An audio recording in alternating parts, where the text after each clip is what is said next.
Okay, we're back, and now we're going to do John chapter 13. Jesus washes his disciples' feet.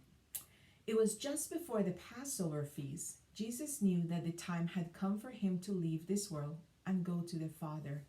Having loved his own who were in the world, he now showed them the full extent of his love. The evening meal was being served, and the devil had already prompted Judas Iscariot, son of Simon, to betray Jesus. Jesus knew that the Father had put all things under his power and that he had come from God and was returning to God. So he got up from the meal, took off his outer clothing, and wrapped a towel around his waist. After that, he poured water into a basin and began to wash his disciples' feet, drying them with the towel that was wrapped around him. So he came to Simon Peter, who said to him, Lord, are you going to wash my feet? Jesus replied, You do not realize now what I am doing, but later you will understand. No, said Peter, you shall never wash my feet. Jesus answered, Unless I wash you, you have no place, no part with me. Then Lord, Simon Peter replied, Not just my feet, but my hands and my head as well. Jesus answered, A person who has had a bath needs only to wash his feet. His whole body is clean, and you are clean, though not every one of you.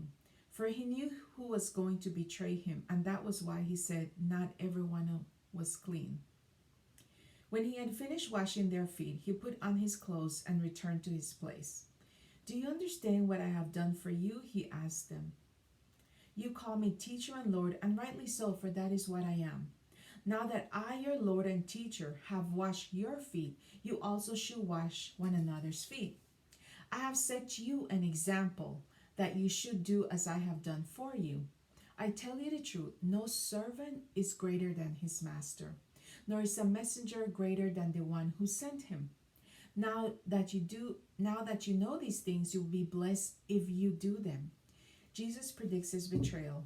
I am referring to all of you. I know those I have chosen, but this is to fulfill the scripture. I am not referring to all of you.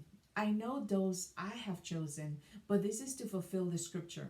He who shares my bread has lifted up his heel against me. For I am telling you now before it happens, so that when it does happen, you will believe that I am he. I tell you the truth. Whoever accepts anyone I send accepts me, and whoever accepts me accepts the one who sent me. After he had said this, Jesus was troubled in spirit and testified, I tell you the truth, one of you is going to betray me. His disciples stared at one another, at a loss to know which of them he meant. One of them, the disciple whom Jesus loved, was reclining next to him. Simon Peter motioned to this disciple and said, Ask him which one he means. Leaning back against Jesus, he asked him, Lord, who is it? Jesus answered, It is the one to whom I will give this piece of bread when I have dipped it in the dish. Then, dipping the piece of bread, he gave it to Judas Iscariot, son of Simon. He gave it to Judas Iscariot, son of Simon. As soon as Judas took the bread, Satan entered into him. What are you about to do? Do quickly, Jesus told him. But no one at the meal understood why Jesus said this to him.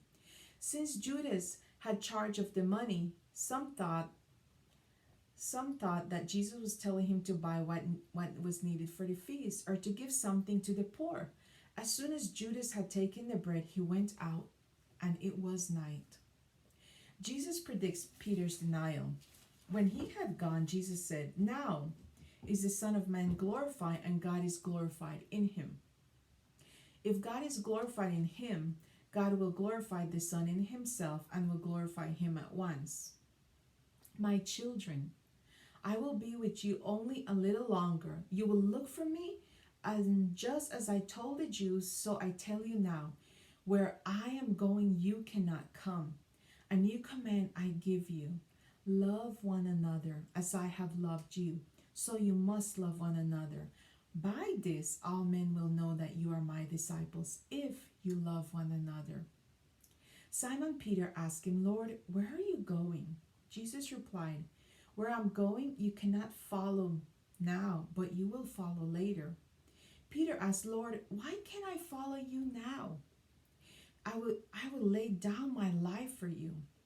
Then Jesus answered, will you really lay down your life for me? I tell you the truth. Before the rooster crows, you will disown me 3 times. And that is it. That's the end of chapter 13. There's quite a lot going on there, especially in terms of his closest relationships. But I won't comment any more on that. So thank you for listening, and we shall continue in the next video. Okay, take care. Bye.